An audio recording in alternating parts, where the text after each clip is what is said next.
अविनेश जी, अवस्थी जी, आप जरा समझाइए कि ये जो अभी तस्लीम रहमानी साहब कह रहे थे, सख्ती से करना चाहिए विदाउट एनी डिस्क्रिमिनेशन। हर मानसिकता को बदला जा सकता है। ठीक है, तस्लीम रहमानी कह रहे हैं कि ये मानसिकता को बदला जा सकता है, कानून को अपना काम करने दीजिए, इसमें राजनीति ना ढूंढे हम। प्राची जी, एक बार बताइए, तस्लीम साहब सामने बैठे हैं, इनकी कोई सी भी तकरीर आप सुन लीजिए, इनको सारी खामियां, सारी कमियां, सारे दंगे सिर्फ 2014 के बाद नजर आते हैं। तो सियासत कौन कर रहा था जिसको 2014 के बाद ही सिर्फ इस देश में सारी चीज़ें नज़र आ रही थीं? वो आदमी आज ये कह रहा है कि इसमें सियासत ना ढूंढें, इसमें राजनीति ना करें। कौन कर रहा है आप ये बताइए? जिसने नूपुर शर्मा को बलात्कार की धमकी दी है उस पर कौन सा एक्ट लगना चाहिए? पॉस्को लगना चाहिए? सरेआम फांसी दी जानी चाहिए उसको? क्या क्यों नहीं लगा अब तक? कितने सोशल मीडिया पे कितने लोग हैं ऐसे? एक सेकंड, रहमानी साहब आप अपने समय पे बोलिएगा। आप अपने समय पे बोलिएगा। मैं जानता हूं कि कौन सी कोर्ट ने सुओ मोटो केस लिया। ये कौन सी कोर्ट है जिसने सुओ मोटो केस लिया ये कि जिसने इसको धमकी दी है उसके खिलाफ कार्रवाई की जाए, इमीडिएट अरेस्ट किया जाए, उसके खिलाफ पॉस्को एक्ट लगाया जाए।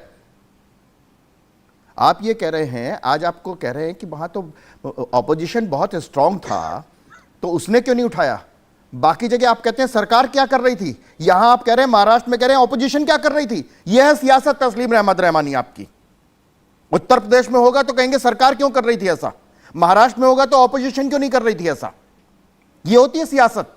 और आप खुद सियासतदान हैं, आप तो इलेक्शन लड़ते हैं। यह बात दूसरी कि आपको सिर्फ 149 या 148 वोट मिले थे, वो एक अलग बात है, लेकिन आप इलेक्शन लड़ते रहे। आप शायद आप कहते हैं कहीं गाजीपुर में भी कहीं लड़े थे जाकर के, वहां भी हारे थे आप, वो एक अलग बात है। लेकिन आप तो खुद राजनेता हैं, आप तो इलेक्शन लड़ते हैं। आप कह रहे हैं कि सियासत नहीं करनी चाहिए। सियासत कहां नहीं हो रही है आप ये बताइए।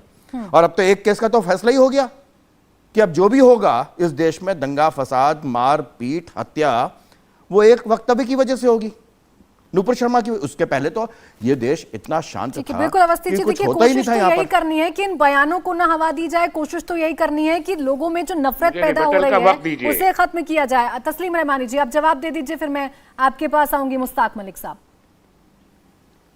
जी, मैं सीधे से कहना चाहता हूं कि मैं अगर ये कह रहा हूं कि अपोजिशन को वहां अपना रोल प्ले करना चाहिए था, तो इसलिए कह रहा हूं कि अगर सरकार ने कोई नजरअंदाज किया है चीजों को, तो अपोजिशन इसीलिए होती है कि वो उठा दे। और अगर अपोजिशन ने उठाया, सरकार नहीं कर रही, तो सरकार से हम ये सवाल करेंगे। बिल्कुल सही है। दूसरी बात जो हमारे अवजिनेश जी कह रहे हैं, हमने 2014 से नहीं उठाए। मेरी तकरीरें सारी उठा के देख लीजिए। मैंने मुरादाबाद भी उठाया है, भागलपुर भी उठाया है, नीली भी उठाया है, और बलियाना और हाशापुरा भी उठाया है। मैं किसी को, मैं सच बोलने पे सच ही बोलता हूं, और सच को के सिवा मैं कुछ बोलता नहीं हूं। इसलिए मुझे कांग्रेस और बीजेपी दिखाई नहीं देती। मैं पॉलिटिक्स करता हूं, लेकिन पॉलिटिक्स करता हूं देश हित की पॉलिटिक्स। मैं देश के खिलाफ जाके या देश को नुकसान पहुंचाने ठीक है तस्लीम रहमानी जी, और देखिए अब तो देश को नुकसान पहुंचाया जा रहा है, देश पे अब जो है नुकसान पहुंचाया जा रहा है। जाहिर सी बात है, विपक्ष और पक्ष करने से अच्छा ये है कि हम सब लोग आगे आए और ऐसे नफरती जो बयान दिए जा रहे हैं या जो बीज बोए जा रहे हैं उसको खत्म कर दें। मैं आऊंगी अवस्थी जी आपके पास, और भी मेहमान है, जरा रहमानी साहब को जवाब का मौका दिया ना,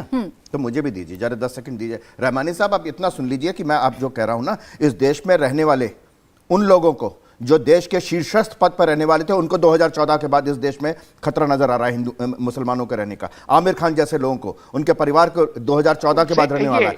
उसके बाद आप देखिए लंबी लंबी तकरीरें और लंबे लंबे लेटर और अवार्ड वापसी। इसलिए मैंने कहा आपको, और आप उनके हमेशा साथ खड़े रहे।